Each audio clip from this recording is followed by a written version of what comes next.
The Mongols tightened their grip on Baghdad. In early 1258, the city's food supplies were nearly gone, water routes were blocked, and panic spread among its citizens. For centuries, Baghdad had been the beating heart of Islamic civilization, but now it stood isolated and vulnerable. Inside the city, Caliph al-Mustasim hesitated. Some argued him to surrender, others instead Allah would protect the city. The Caliph underestimated Halaku Khan's determination and sheer might of the Mongol war machine.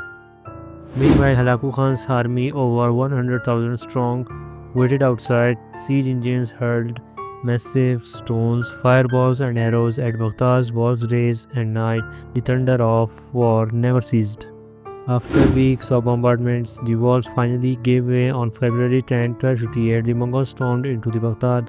What followed was just not a conquest, it was a catastrophe that shook the Muslim world. For days, Baghdad burned. The Mongols slaughtered soldiers and civilians alike, scholars, doctors, poets. No one was spared. The once vibrant streets were filled with screams, smoke, and blood. The Caliph himself was captured. Halaku, unlike other Mongol rulers, did not allow the Caliph to be killed by bloodshed. Instead, Al-Mustasim was executed in a grim manner, rolled up in a carpet, and trampled by horses, ending the Abbasid dynasty in Baghdad.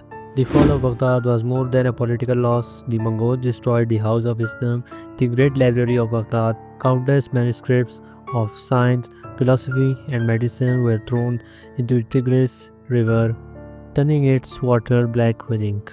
Historians estimate that hundreds of thousands were killed in just a few days. Baghdad, once the jewel of the Islamic Golden Age, was reduced to ruins.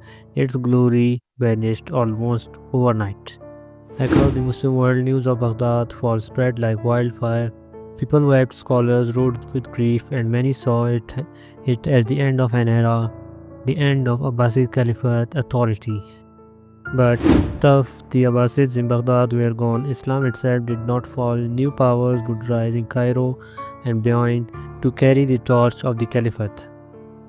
The Mongols, fierce as they were, could not erase the faith of millions. Within decades, many Mongols themselves embraced Islam, becoming defenders of very region they once sought for destroy.